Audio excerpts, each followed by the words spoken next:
Hello everyone, welcome. तो जैसा कि आपने देखा कि नई नोटिस आ रखी है, मैं नोटिस एक बार आपको बता देता हूँ थोड़ा सा। ये है नोटिस। बहुत से लोगों ने बहुत से बच्चों को परेशान कर रखा है इसने। एंड क्या नोटिस है, इसको बहुत अच्छे तरीके से समझाने के लिए मैंने पहले से कुछ चीज़ें समझ के आपको रेडी कर रखी है, ताकि आपको ये जो नोटिस दे रखा है इसके अंदर जो हिडन पॉइंट्स है या फिर जो बच्चे नए नोटिस को समझ नहीं पा रहे कि इस बार पिछली वाली काउंसलिंग से इस बार क्या चेंजेस किए हैं, वो सारी चीज़ें मैं आपको यहाँ पे समझाने की कोशिश करूंगा। तो आते टॉपिक पे बेटा।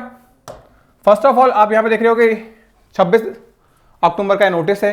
क्या बोला है एमसीए ने इसके रिगार्डिंग, क्या नया है इस नोटिस के अंदर है। तो सबसे पहले जितने भी कैंडिडेट्स हैं जो फर्स्ट राउंड काउंसलिंग में पार्टिसिपेट कर चुके हैं उनके रिगार्डिंग, तो मैं नोटिस एक बार पढ़ लेता हूं क्योंकि मुझे पता है इसमें समझ में कुछ नहीं आना, बट फिर भी एक बार पढ़ लेते हैं। तो देखो बेटा, इस नोटिस के रिगार्डिंग उन्होंने क्या बोला है कि 2022 में उन्होंने क्या क्या चेंजेस किए हैं।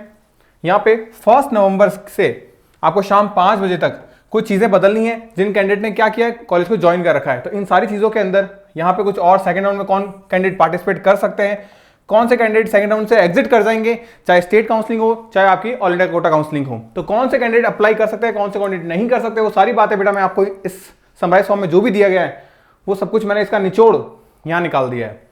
तो बात करते हैं फर्स्ट राउंड के अंदर। इजिली आपको मेंशन दिख रहा होगा बेटा ये चीज।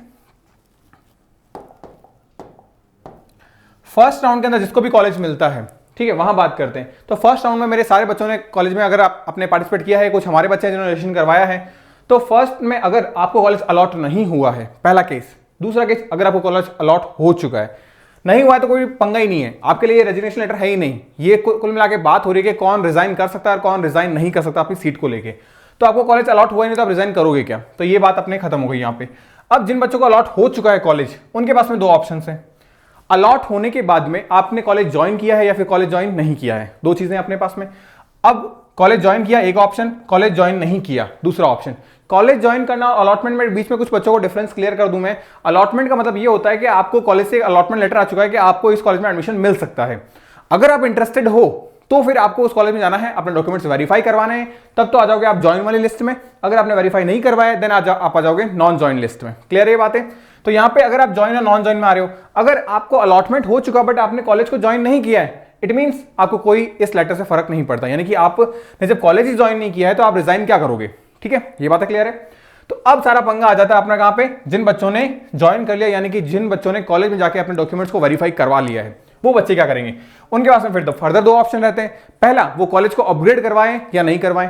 अगर उन्होंने कॉलेज को अपग्रेडेशन पे दे दिया है, तो अगर उन्होंने कॉलेज को अपग्रेडेशन पे दिया है तो क्या होगा, आपको सेकंड राउंड में वापस आपको कॉलेज अपग्रेड मिलेगा, और दूसरा हो सकता है नहीं भी मिले। तो फर्दर यहाँ पे 2 क्लासें हैं अपनी कि मिला या नहीं मिला। अगर मिल जाता है आपको सेकंड राउंड के अंदर कॉलेज, ठीक है, तो क्या होगा, आपके फर्स्ट राउंड का जो कॉलेज की जो सीट है वो ऑटोमेटिकली कैंसिल हो जाएगी। यानी कि फर्स्ट राउंड में जो भी कॉलेज आपको मिला है वो कैंसिल ऑटोमेटिकली आपका आउट हो जाएगा। यानी कि आपको ये चीज तब होगी जब आपका कॉलेज अपग्रेड हो जाएगा, तभी होगा। अगर आपको अपग्रेड नहीं होता है तो फिर आपका वही सीट पड़ी रहेगी, उसके बाद उनका प्रोसेस हम आगे देखेंगे। मेन दिक्कत यहां आती है, बच्चों को ये चीज समझ में नहीं आती है। तो अगर आपको सीट आपने अपग्रेड करवाई है, ठीक है, सेकंड राउंड के लिए, तो अगर आपको कॉलेज मिल गया तब आपके पास में ऑप्शन है। यानी अगर आपको सेकंड राउंड के अंदर आपने अपग्रेडेशन करवाया और अगर आपके पास में कॉलेज मिल जाता है तो आपके पास में ऑप्शन है कि आप उस कॉलेज को ले भी सकते हो, नहीं भी ले सकते हो। अगर आप कॉलेज को ले लेते हो तो यानी कि अब आपका सेकंड राउंड में आपने कॉलेज ले लिया है, और अब आप एमसीआई की या फिर आप स्टेट की जितनी भी, चाहे ओपन स्टेट हो चाहे आपका खुद का डोमिसाइल स्टेट हो, आप सारी काउंसलिंग के राउंड से बाहर हो जाओगे।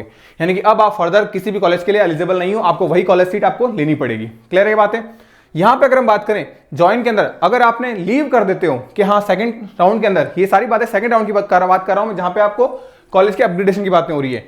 अगर आपको अपग्रेडेशन मिलता है और आप सोचते हो कि नहीं मेरे को फर्दर भी कॉलेज कोई अच्छा मिल सकता है तो मैं इसको लीव कर देता हूं, तो अगर आप सेकंड राउंड के अंदर लीव कर देते हो, यानी कि आप अपग्रेडेशन जो कॉलेज मिला है उसको ज्वाइन करते हो लेकिन उसमें डॉक्यूमेंट वेरीफाई नहीं करवाते हो, तो यानी कि अब यहां पे आपको क्या होगा, आपका जो फर्स्ट राउंड सीट्स निकल गई, सेकंड राउंड सीट्स निकल गई। अब जो बच्चा यहां पे लीव कर देगा वही बच्चा जो होगा वो आपका किसके अंदर, मॉपअप राउंड, यानी कि उसके अंदर फ्रेश रजिस्ट्रेशन के लिए एप्लीकेबल होगा। यानी कि यहां पे जो बच्चे होंगे जिन्होंने सेकंड राउंड के अपग्रेडेशन के अंदर यस और नो के जो ऑप्शंस होते हैं कि भाई उनको अपग्रेड करना है या नहीं करना है, अगर उनको कॉलेज मिल चुका है तो मिलने के बाद में उनको लेना है या नहीं लेना है, तो ले लिया तो सीट फिक्स हो गई। अगर आपने नहीं लिया है तो फिर आप क्या हो जाओगे, बाहर हो जाओगे सेकंड राउंड से, लेकिन आप थर्ड राउंड यानी मॉपअप राउंड के अंदर जा सकते हो विद फ्रेश रजिस्ट्रेशन। ठीक है, यहां पे आपकी जो भी फीस होगी आपकी वो फोरफाइट हो जाएगी। यानी कि जो अगर गवर्नमेंट कॉलेज के लिए बात करूं मैं तो 5 से 10 हजार जो भी आपकी फीस है, एंड डीम्ड के लिए बात करूं तो 2 लाख के आसपास जो फीस है वो सारी आपकी फोरफाइट हो जाएगी। ये बात क्लियर है। तो ये ऑप्शन आपको यहाँ पे रिजाइन कैसे बातें समझ में आ रही है। सेकंड थिंग, अगर कॉलेज अपग्रेड होता ही नहीं है तो फिर क्या करें।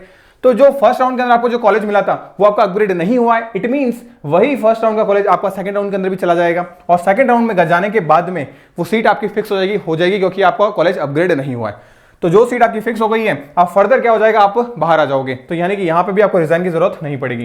तो यानी कि इस पूरे लेटर में आपको एमसीसी ने बस ये समझाया था कि रिजाइन वाला लेटर किसके लिए है और किसके लिए नहीं है। तो सिंपल सी बात मैं समझा दूं बेटा, मैंने कंप्लीटली लिखा है जिन बच्चों को कॉलेज अलॉट नहीं हुआ है और जिन बच्चों ने अलॉट होने के बाद में कॉलेज को ज्वाइन नहीं किया, यानी कि डॉक्यूमेंट वेरीफाई नहीं करवाए, उनको इस लेटर से कोई मतलब नहीं है। आपको लेटर पढ़ना ही नहीं है, इसमें काम का कंफ्यूज नहीं होना है।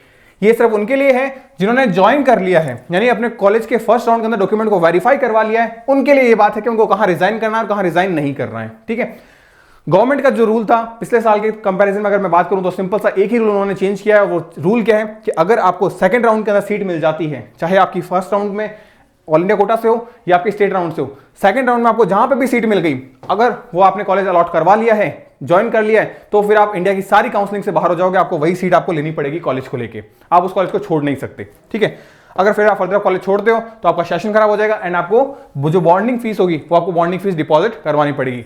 आई थिंक यहाँ पे सबसे इजी वे से मैंने आपको समझाने की कोशिश की है कि कहां पे आपको रिजाइन की जरूरत पड़ेगी, कहां क्या पर्टिकुलर मैनर होगा, कहां पे आप काउंसलिंग से बाहर जा सकते हो।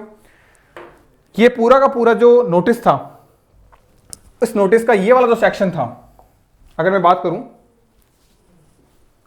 ये वाला जो पर्टिकुलर सेक्शन था इस नोटिस का,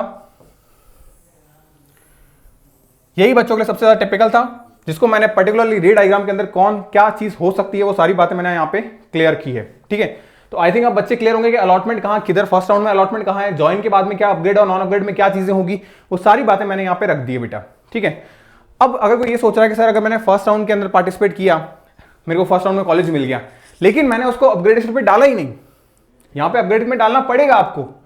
अगर मैंने अपग्रेड पे डाला ही नहीं और सर मैंने सेकंड राउंड के अंदर भी चॉइस फिलिंग नहीं की तो क्या होगा, तो बेटा जो फर्स्ट राउंड का आपको जो कॉलेज मिला है वही आपका सेकंड राउंड के अंदर चला जाएगा और आपकी सीट वहां पे फर्दर फिक्स हो जाएगी।